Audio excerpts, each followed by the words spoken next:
Kamere videonadzora dobro odvraćaju od zločina poput provale i krađe vozila. Međutim, u mnogim slučajevima kriminalci budu snimljeni kamerom, ali nikada nisu identificirani. Isto se može reći i za neke slučajeve nestalih osoba, gdje su viđeni na snimkama sigurnosnih kamera, ali nikada nisu pronađeni. Broj 20. 47-godišnja Pamela Butler, njezina obitelj i prijatelji nisu je vidjeli niti se čuli s njom od 14. veljače 2009. godine. A policija je privela njezinog dečka, Josea Rodrigueza Cruza, jer vjeruju da je on odgovoran za njezin nestanak. Njihove sumnje pojavile su se kada su pregledali snimke nadzornih kamera iz Pamelinog doma, a ono što su vidjeli odmah ih je navelo da posumnjaju da je u pitanju zločin. Na dan njezina nestanka, Pamela je trebala imati večeru za Valentinovo sa svojom majkom Thelmom i Rodriguezom Cruzom, ali se nije pojavila. Otvoren je slučaj nestale osobe, ali istražitelji nisu uspjeli pronaći nikakav trag o njoj. Godine 2016. Pamela je službeno proglašena preminulom. Tada je otkriveno da je Rodriguez Cruz bio oženjen s dvije žene u isto vrijeme i da je njegova prva supruga također misteriozno nestala. Snimke nadzornih kamera iz Pameline kuće pokazale su kako Rodriguez Cruz dolazi, a zatim ulazi i izlazi iz kuće nekoliko puta tijekom 4 dana.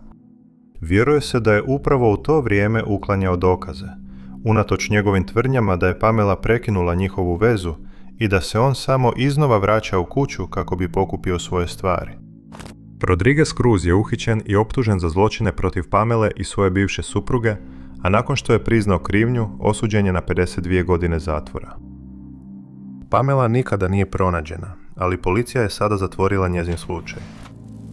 Broj 19. Snimka nadzorne kamere iz muzeja u Plattsmouthu, Nebraska, natjerala je mnoge ljude da se zapitaju mogu li neživi predmeti biti ukleti, budući da je jedna od kamera u zgradi zabilježila nešto što ne bi trebalo biti moguće. Muzej o kojem je riječ zove se Museum of Shadows, a osnovali su ga Nate Raderman, demonolog, i njegova supruga Kate, koja je duhovni medij. Zajedno prikupljaju i izlažu artefakte iz cijelog svijeta za koje se tvrdi da su ukleti, a muzej je brzo postao popularan među turistima i lokalnim stanovništvom. U vrijeme te snimke, nadzorne kamere prikupili su više od 3000 takvih artefakata. Među njima su lutke za koje se tvrdi da se same pomiču, Ouija ploče, pa čak i namještaj za koji se kaže da je povezan s paranormalnim.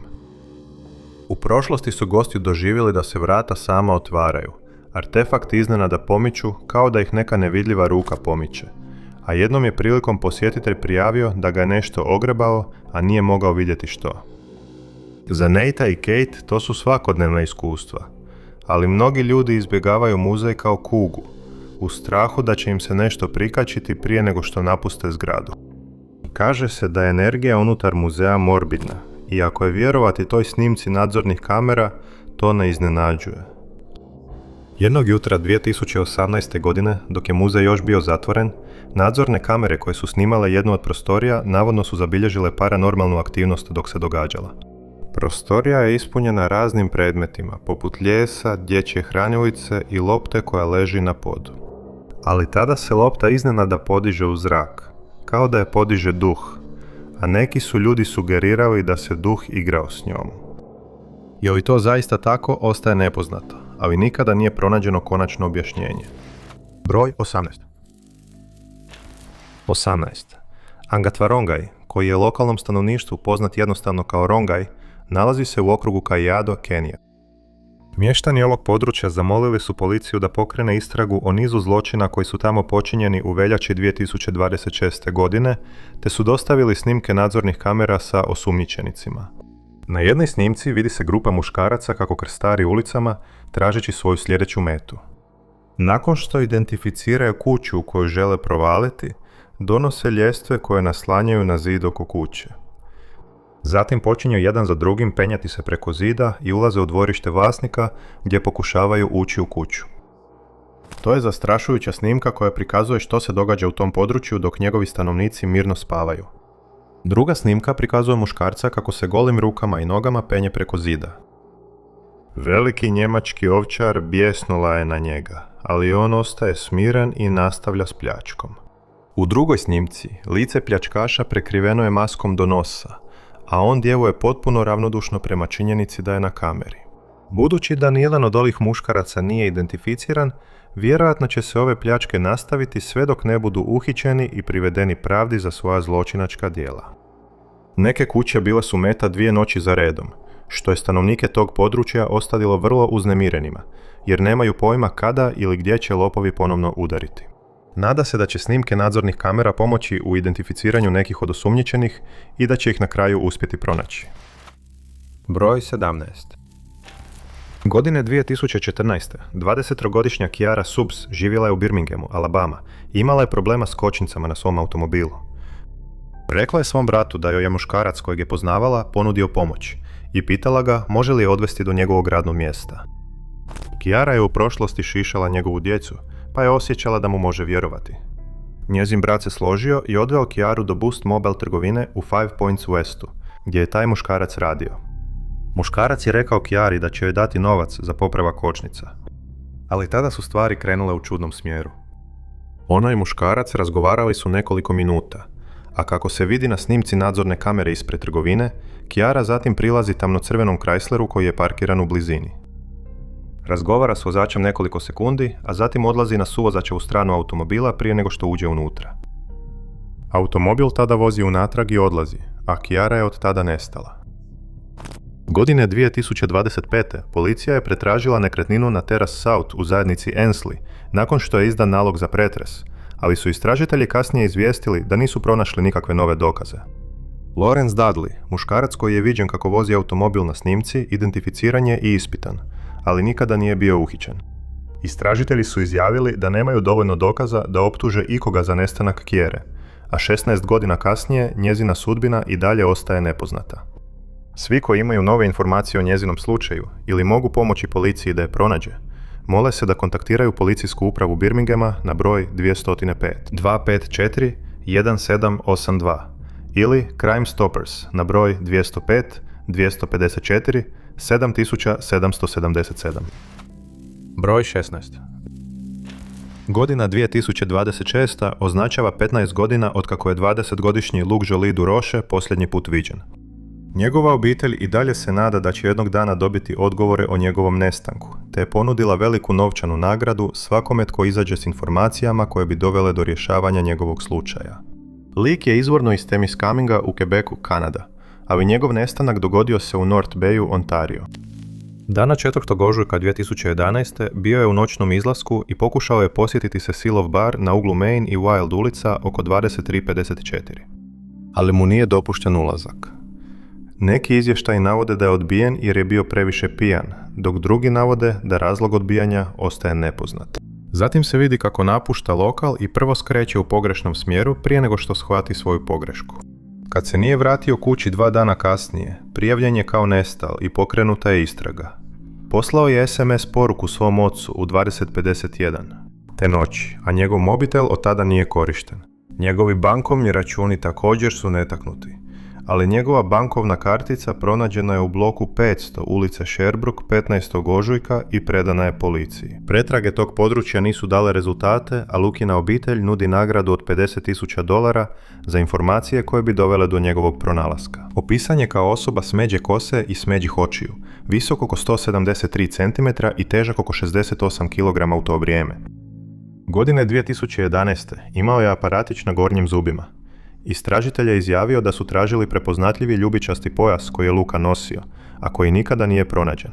Svi koji imaju informacije o Lukinom slučaju mole se da kontaktiraju policijsku upravu North Bay na broj 705 4975. Broj 15. Policija Sjeverne Irske zamolila je javnost za pomoć u pronalasku 39-godišnje Natalie Gallagher, koju nitko od njezinih bližnjih nije vidio otkako se pojavila na snimci nadzorne kamere 4. ožujka 2026. Snimke s te nadzorne kamere sada su dostupne javnosti u nadi da će netko prepoznati Nataliju i obavijestiti policiju o njezinoj posljednjoj poznatoj lokaciji. Snimka je zabilježena kamerom u ulici Amelia u centru Belfasta oko 20:30 sati. Na snimci se vidi kako Natalija hoda u smjeru Killanove kuće i u društvu je dvojice muškaraca. Još uvijek nije poznato jesu li ta dvojica muškaraca pronađena i ispitana, niti jesu li se oni i Natalija poznavali. Vjeruje se da je tog dana namjeravala putovati iz Derrya u Belfast, ali njezino kretanje nakon snimke nadzorne kamere ostaje misterij.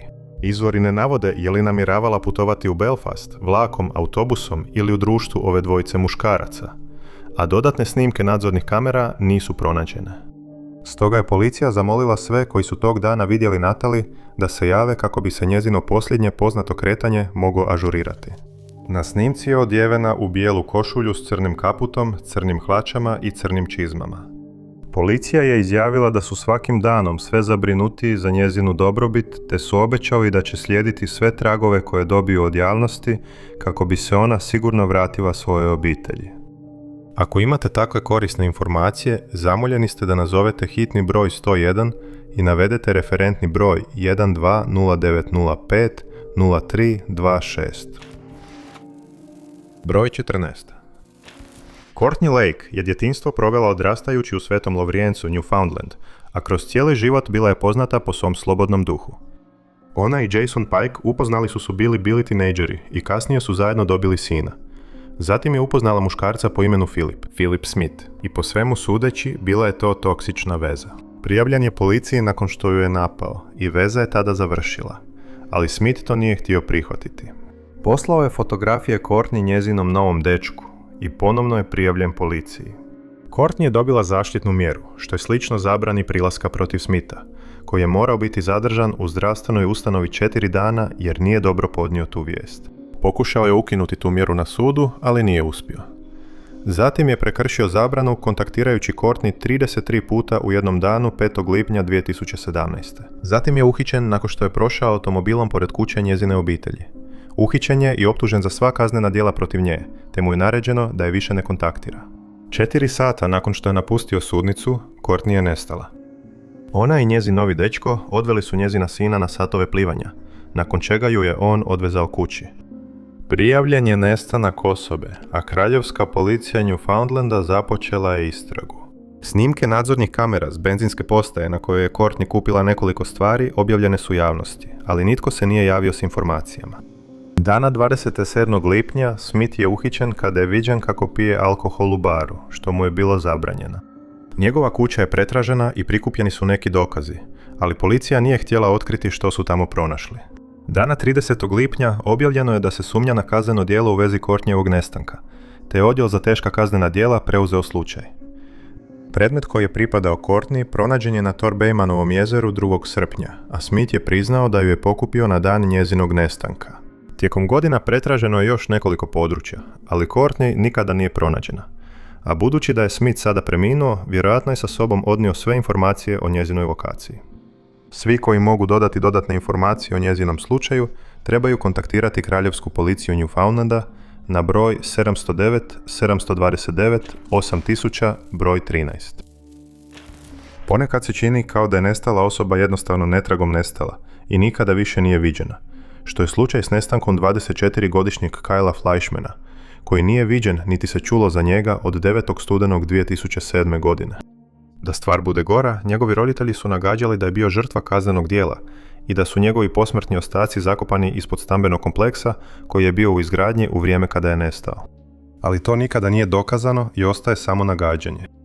U studenom 2007. godine Kyle i njegova obitelj živjeli su u Charlotteu, Sjeverna Karolina, a 9. studenog odlučio je izaći navečer s nekoliko svojih prijatelja. Otišli su pogledati komičarsku predstavu i završili večer u Buckhead salunu, gdje su ga snimile sigurnosne kamere. Zatim je viđen na snimci nadzornih kamera kako hoda College Streetom u smjeru 6th Streeta u blizini restorana pod nazivom Fuel Pizza. To je bio posljednji put da je viđen.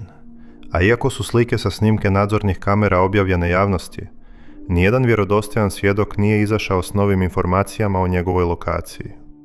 Tijekom intervjua za jednu novinsku kuću, glavni detektiv u ovom slučaju izjavio je da je policija zbunjena slučajem Kyla jer nisu dobili nikakve nove tragove niti su pronašli dokaze koji bi ukazivali na to što mu se dogodilo. Pretpostavlja se da je bio žrtva pljačke i da su pljačkaši odgovorni za njegov nestanak, ali ni to nije dokazano. Slučaj Kyla i dalje je otvoren, ali je zapeo zbog nedostatka dokaza. Svatko tko može pomoći policiji u pronalasku Kyla trebao bi kontaktirati policijsku upravu Charlotte-Mecklenburg na broj 704 336 4978. Broj slučaja Kyla je MP 2456. Broj 12. Slučaj nestanka. 29-godišnje Peggy Maguire zbunjuje njezinu obitelj i istražitelje, jer postoji snimka nadzornih kamera mogućeg osumnjičenika, ali on nikada nije identificiran, a Peggy je i dalje nestala.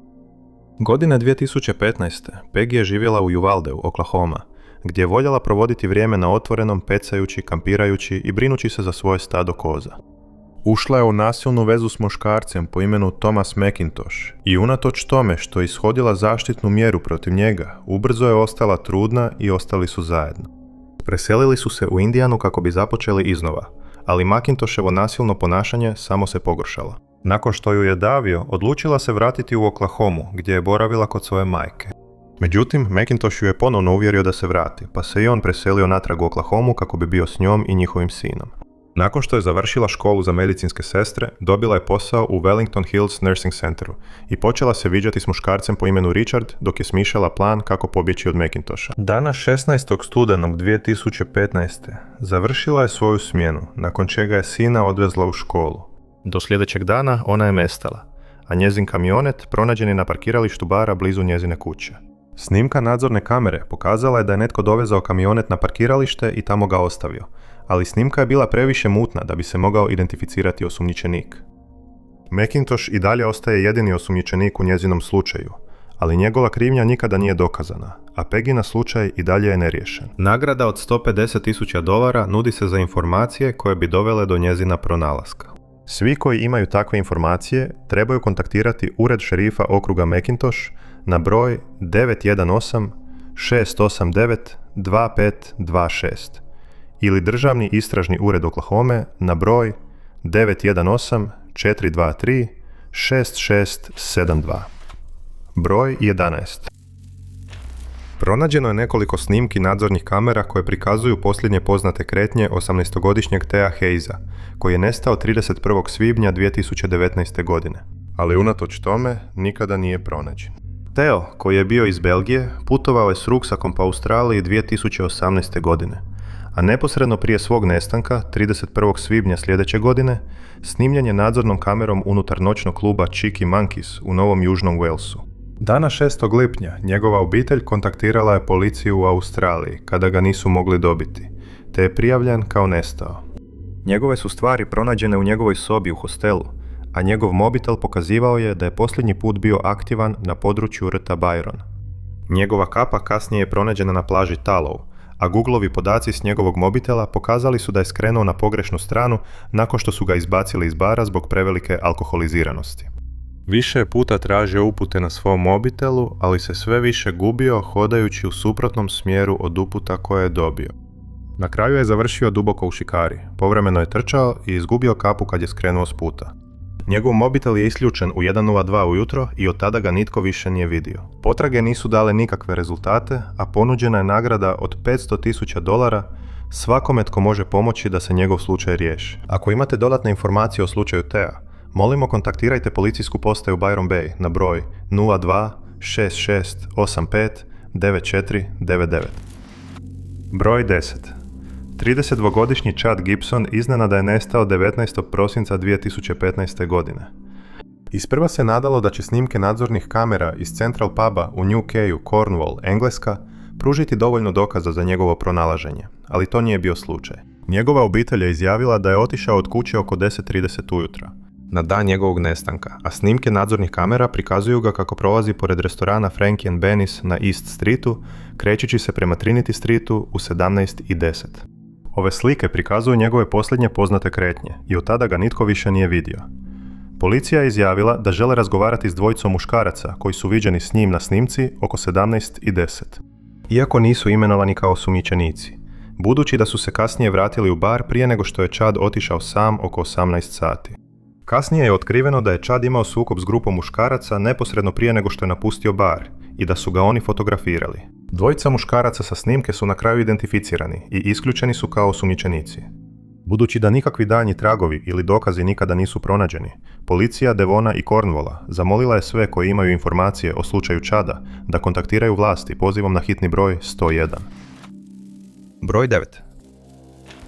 Dana 18. ožujka 1990. godine dvojica muškaraca uspjela su provaliti u muzej Isabelle Stewart Gardner u Bostonu i izvela najskuplju pljačku muzeja ikada zabilježenu.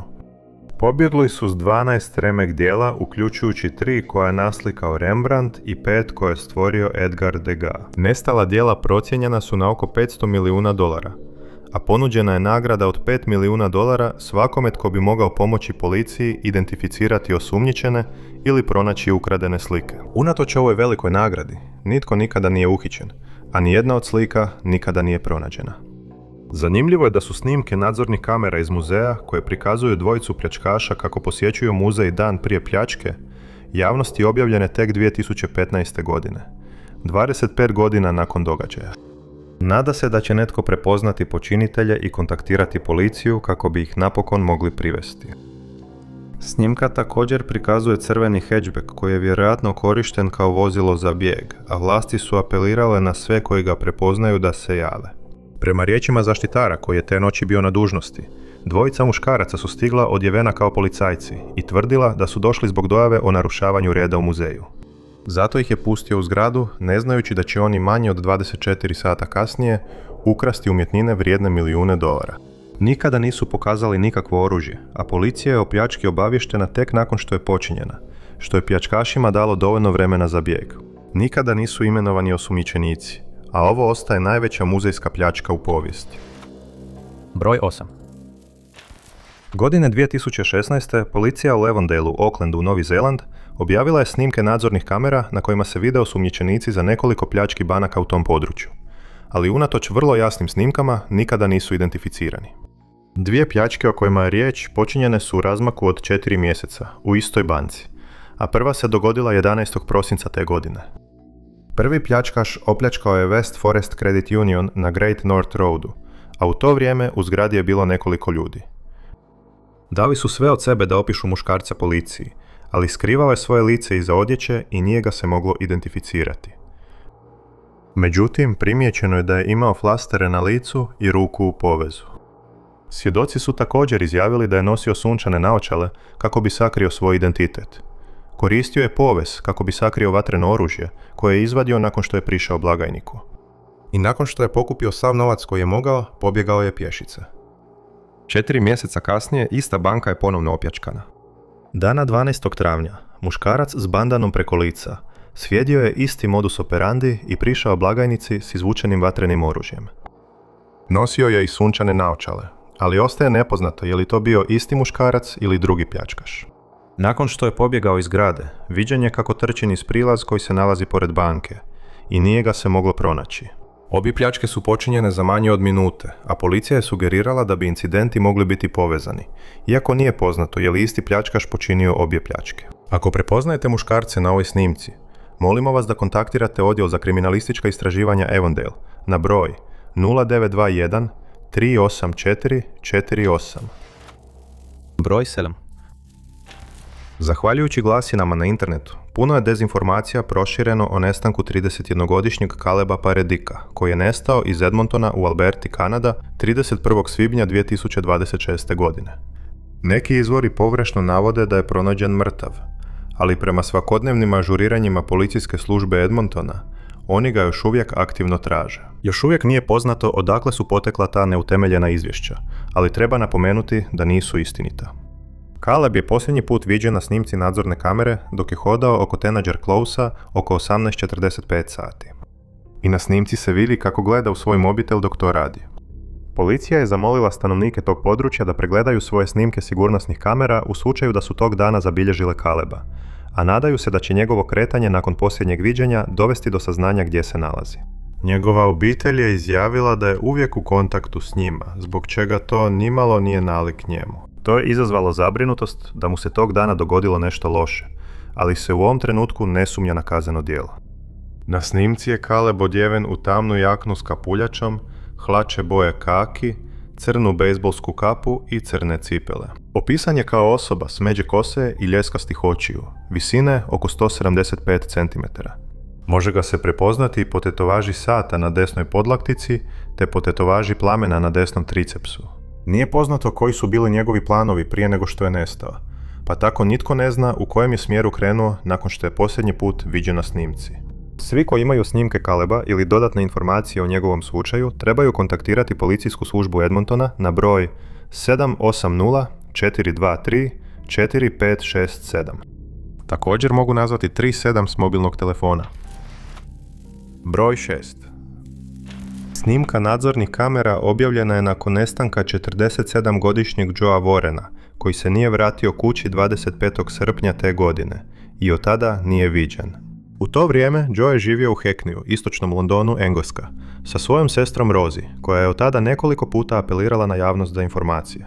Zajedno su živjeli više od 10 godina, a ona je jednom mediju izjavila da je njezin brat posljednji put viđen 25. srpnja te godine, u blizini Marshgate Bridgea i Hackney Marshesa oko 9:30 ujutro. Na snimci nadzorne kamere koju su kasnije pribavili istražitelji, Joe se vidi kako izlazi iz pomoćne zgrade kod Marshgate Bridgea i djeluje potpuno opušteno dok prolazi pored kamere. Ostaje misterij kamo je otišao nakon toga, pa policija nije imala sreće u njegovom pronalasku. Također nisu izjavili sumnja ili na zločin u slučaju Joea, a njegova obitelj očajnički traži odgovore. Nekoliko područja u istočnom Londonu je pretraženo, a stanovnici tog područja su ispitani u slučaju da je netko vidio Joea nakon posljednjeg viđenja na ovoj snimci. Ali nije bilo nikakvih daljnjih tragova i njegova sudbina ostaje nepoznata. Njegova obitelj je postavila letke u nekoliko područja kako bi podigla svijest o njegovom slučaju, ali nitko se nije javio s dodatnim informacijama. Dodatne pretrage su provedene u šumi Epping, ali bez uspjeha.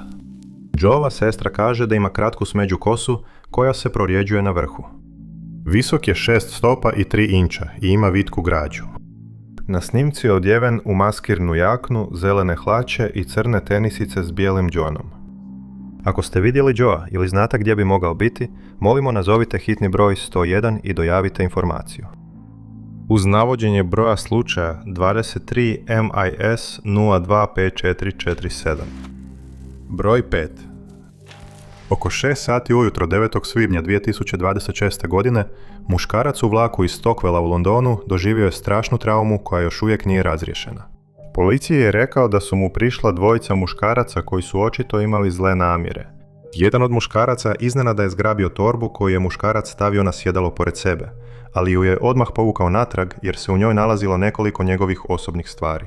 Dvojica razbojnika to nisu dobro prihvatila i napali su ga staklenim bocama. Sukob se prenio na peron na postaji London Victoria, a dvojica napadača bila su prisiljena pobjeći jer se počela okupljati velika gomila ljudi. Žrtva je prevezena u obližnju bolnicu gdje su mu sanirane ozljede, među kojima su bili slomljena čeljust i posjekotine na glavi. Nadzorne kamere snimile su dvojicu pljačkaša dok su napuštali postaju, a snimke su objavljene javnosti u slučaju da netko prepozna nekog od te dvojice muškaraca. Jedan je odjeven u zelenu trenirku, a drugi nosi crnu hudicu, crne traperice i crne čizme. Snimke nadzornih kamera također su objavljene za zaseban incident koji se dogodio na postaji podzemne željeznice Oxford Circus 8. ožujka 2026. godine. Oko 15:15 tog dana dvojica muškaraca pokušala su oteti mobitel muškarcu dok je izlazio iz vlaka.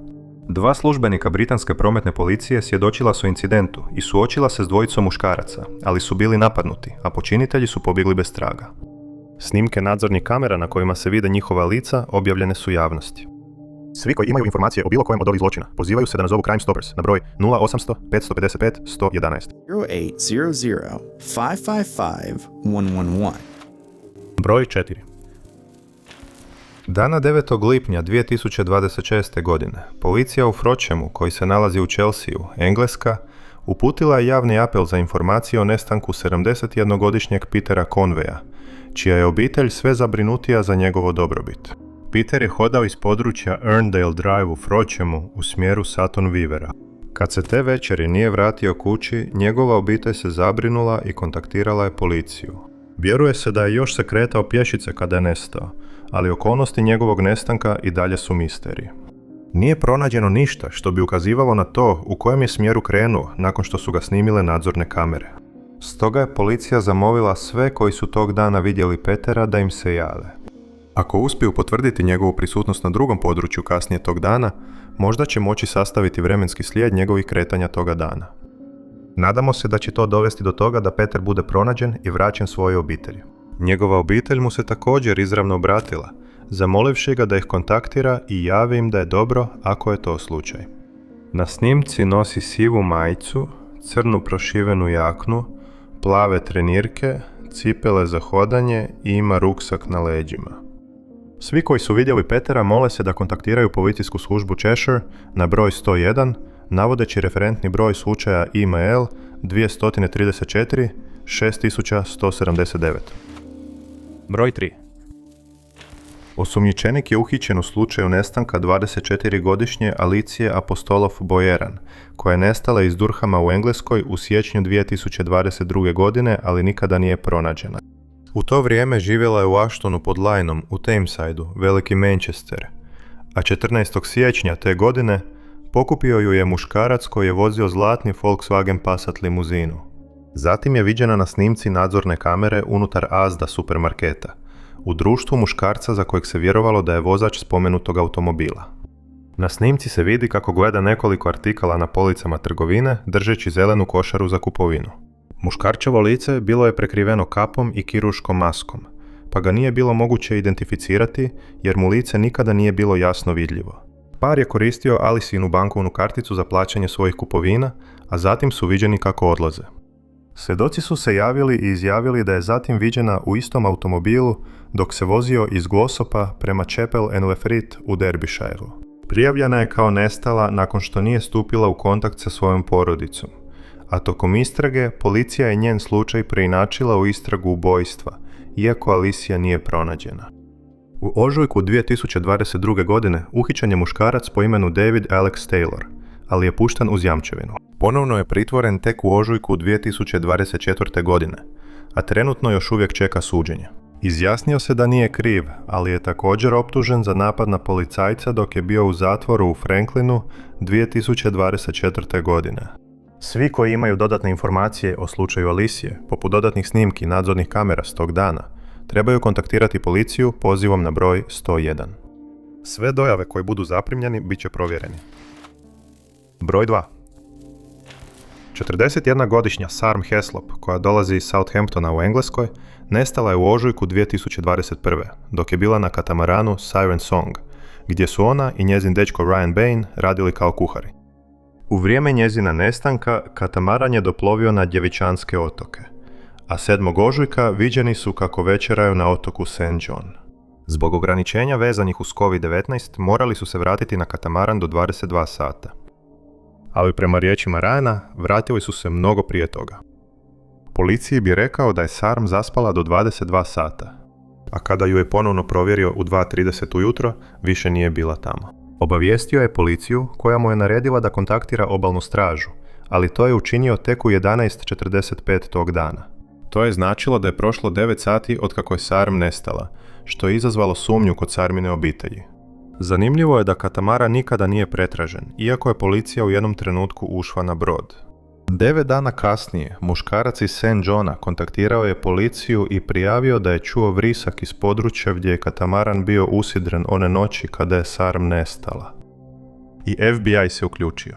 Zatim je objavljena snimka nadzorne kamere na kojoj se vidi kako par napušta restoran, a njezina obitelj je istaknula da je na snimci odjevena drugačije nego što su svjedoci koji su je posljednji vidjeli opisali. Nitko nikada nije imenovan kao osumnjičenik u slučaju Sarm, ali mnogi ljudi smatraju da Ryan zna više nego što želi otkriti. To je zbog velikih vremenskih razmaka između trenutka kada je nestala i njegovog izvještaja obalnoj straži. Ryan nikada nije službeno ispitan od strane policije, a i dalje nije jasno je li on odgovoran za njezin nestanak. Svi koji mogu pružiti dodatne informacije o slučaju Sarm, mole se da nazovu Crime Stoppers u USVI na broj 800-222 8477. Broj 1. Policijska služba Edmontona objavila je vremenski slijed poznatih činjenica o nestanku 24-godišnjeg Nathanisa Morastija, koji je član Peter Ballantine Cree Nationa smještenog u Prince Albertu na sjeveru Saskatchewana. U vrijeme njezina nestanka, 9. svibnja 2025. godine, Nathanis Morasti je posjećivala prijatelja u Edmontonu i tamo je doputovala s nekoliko drugih prijatelja. Nathanis Morasti je viđena na snimci nadzorne kamere 5. svibnja te godine, kada je izašla iz hotela Continental Inn oko 1:30 ujutro. Otišla je svojim automobilom, Hyundai Tucsonom, koji je zatim viđen kako se vraća u hotel 8 minuta kasnije. Ponovno je otišla u 2:37 ujutro i zatim je viđena u trgovini 7-Eleven na 156. ulici i 107. aveniji, odakle je otišla u 2:55 ujutro.